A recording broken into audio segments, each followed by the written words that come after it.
Saludamos a todos los que nos miran en los Estados Unidos, Canadá, Australia, Nueva Zelanda, Europa y en cualquier parte del mundo. Y a los que nos miran en nuestro país y en la periferia del imperio. Para todos ellos, un fuerte abrazo. Este día celebramos el Día del Maestro. Es una referencia a las personas que nos enseñaron las primeras letras, que nos introdujeron en el mundo de ese abecedario y después nosotros caminamos con nuestros propios pies, descifrando el código de ese alfabeto que hoy es económico, es político, es militar, es ideológico. El maestro es una parte clave de la educación. Y la educación es una parte clave de la política del sector dominante.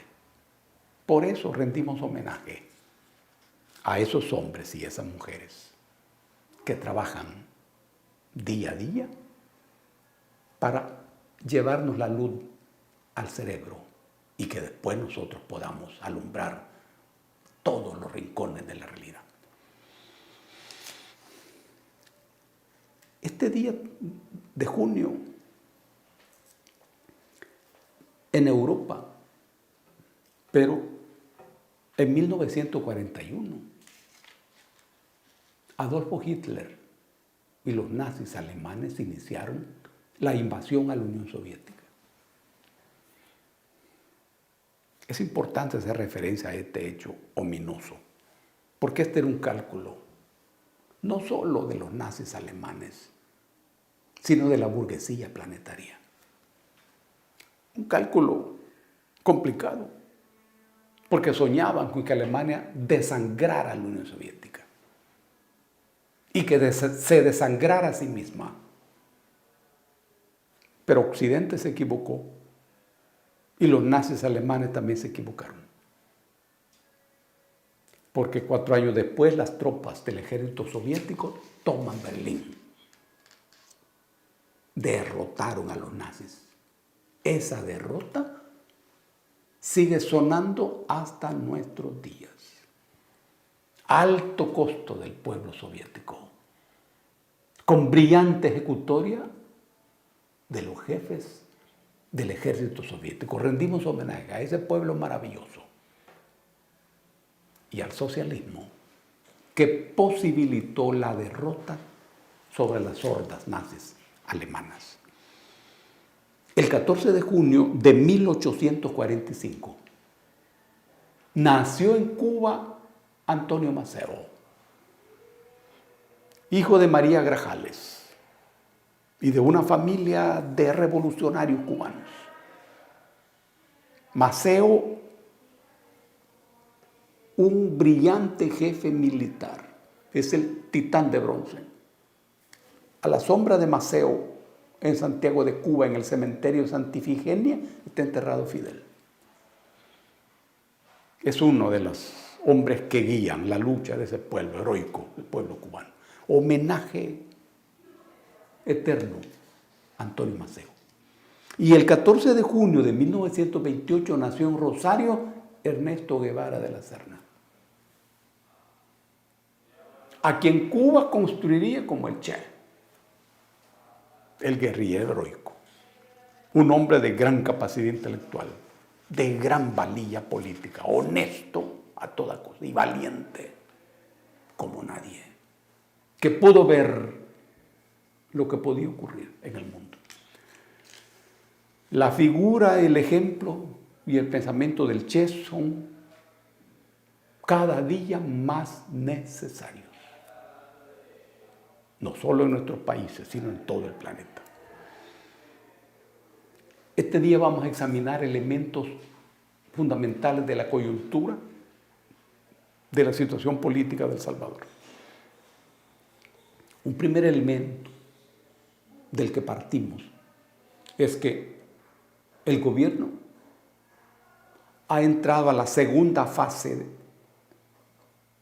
de su gestión pública.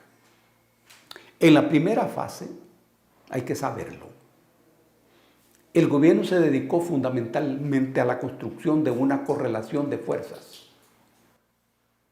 en el territorio del aparato del Estado, en lo que se llama sistema estatal.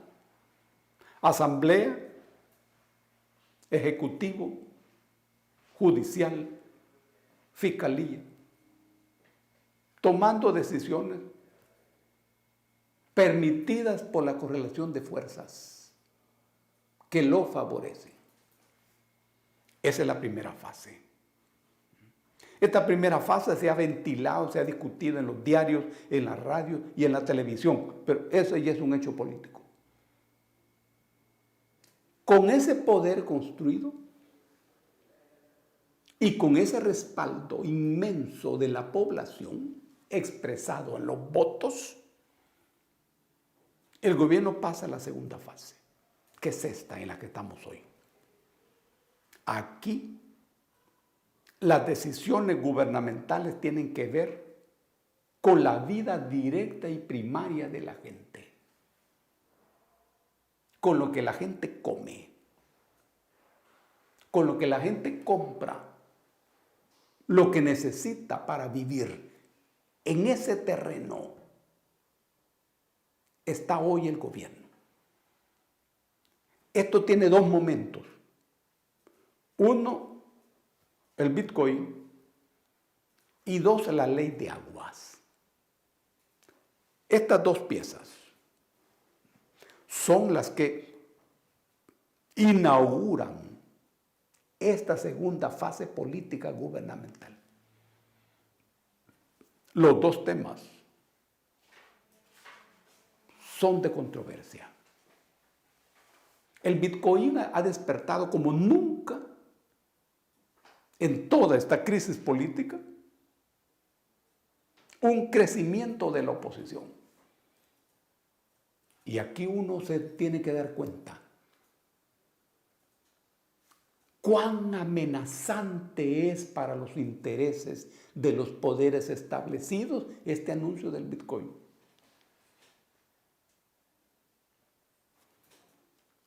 El pueblo no conoce suficientemente sobre el Bitcoin. No conoce suficientemente sus riesgos. Pero tampoco conoce sus posibilidades. El gobierno no ha explicado eso. No ha informado eso en absoluto.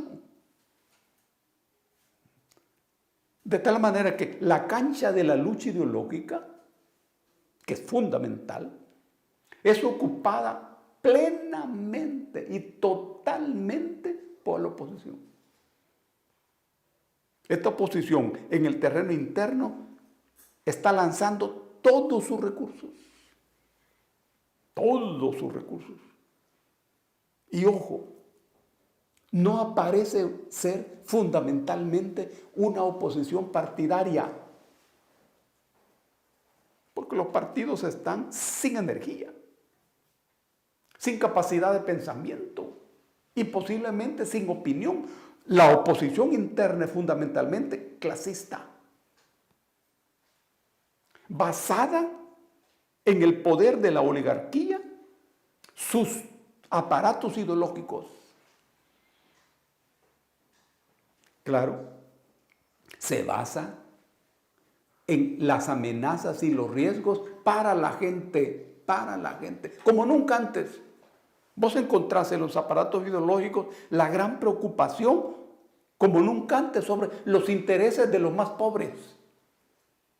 Mira qué belleza. Nunca antes se había visto toda esa temática en defensa de los pobres, así como aparece hoy.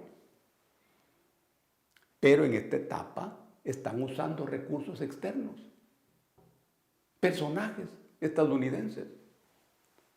Ayer, en uno de los diarios, se publicó la entrevista de un economista estadounidense, que nadie lo conoce, pero los que lo pusieron ahí sí saben que es una voz de algún peso. Entonces se están uniendo los recursos internos y también los recursos externos. El gobierno guarda silencio. No hay de parte del gobierno ninguna explicación, ni ninguna información, ni defensa.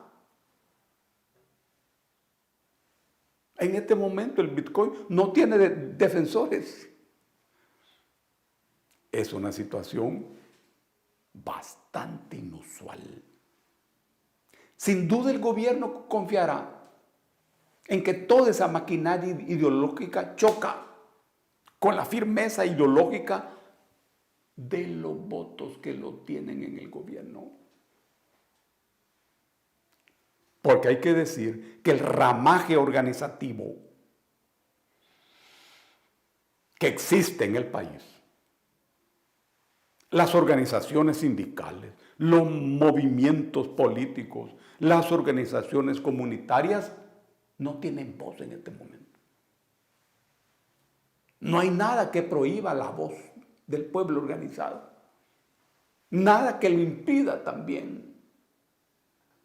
Pero no hay ninguna voz que venga de por ahí. El pueblo, organizado o no organizado, está en la expectativa.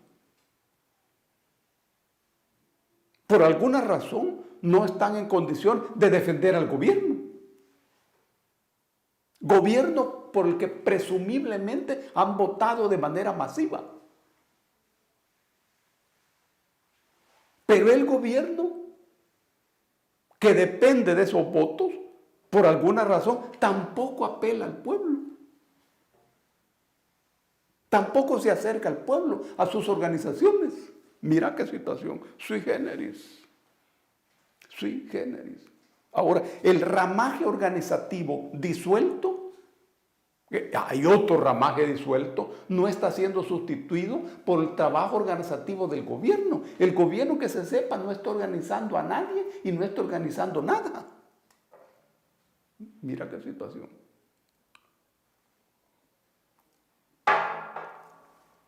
La calle no se mueve.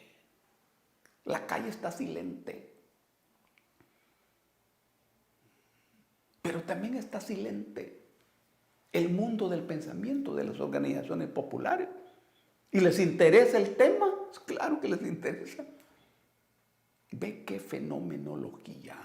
Ve qué fenomenología.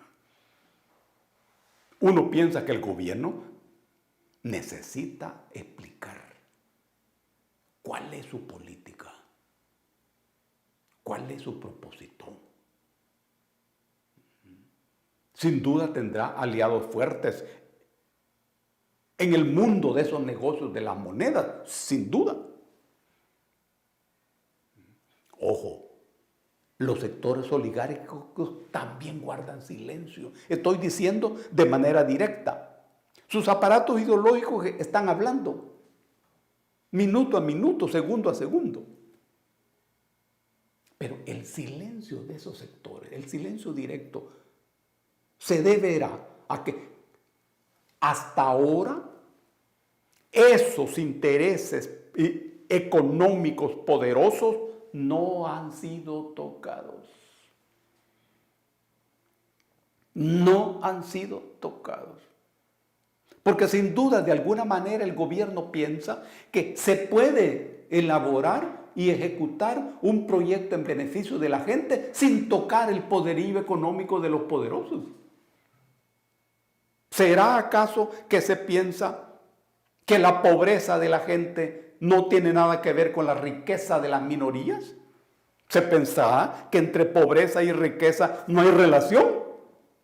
Pero lo cierto es que hasta ahora esos sectores poderosos no han sido tocados y posiblemente considerarán que no hay por qué moverse. El segundo tema, el agua, también está pendiente. Es una buena noticia que el gobierno haya presentado este proyecto de ley a la Asamblea. En todo caso, un proyecto de ley como este, que lo estamos estudiando, y en el próximo programa lo vamos a dedicar a su estudio y a su presentación, ha de recoger los elementos fundamentales de la larga discusión que sobre ese tema ha habido en el país. Cuidado cómo el gobierno se confunde y piensa que las ideas de los proyectos que existen vienen de los partidos políticos. No, eso es un desconocimiento. Vienen de las organizaciones del pueblo.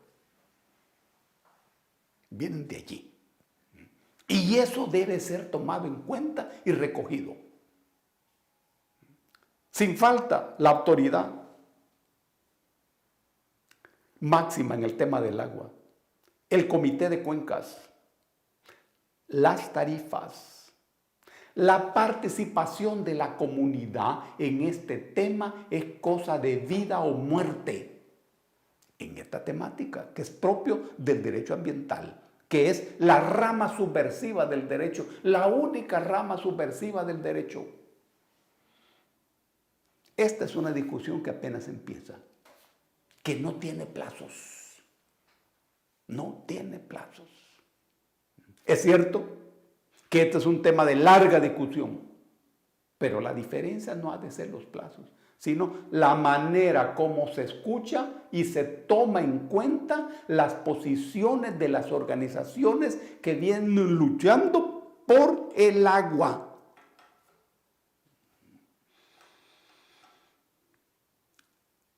Hay en el país una lucha total y una confrontación total. El pueblo debe expresar su posición, su opinión. Y el gobierno no debe confiar solamente en los votos, porque esa es una temática global. Pero además el gobierno no debe olvidar que esos votos que el pueblo le dio son para que realice las transformaciones más urgentes. Y yo como gobierno no puedo favorecer a los de abajo sin afectar a los de arriba. Esta es una ley política inevitable. Yo debo definir quiénes son mis amigos y quiénes son mis enemigos. Debo definir para quién trabajo y contra quién trabajo. No hay otra salida. No hay otra salida. O estás con el bien o estás con el mal. Y el bien, para hacer bien, debe saber que debe luchar contra el mal. Si yo tengo una posición justa, debo enfrentarme a las posiciones injustas. Esto está escrito en piedra desde los primeros momentos de la humanidad. Y sigue caminando en nuestra historia con pasos que siguen sonando minuto a minuto y diariamente. Confiamos en que el pueblo rompa su campana de cristal y que se escuche su voz. Que conozcamos su posición, no solo sobre la ley de agua ni sobre el Bitcoin, sino sobre lo que está pendiente, todo lo que está pendiente. Y que el gobierno encuentre los caminos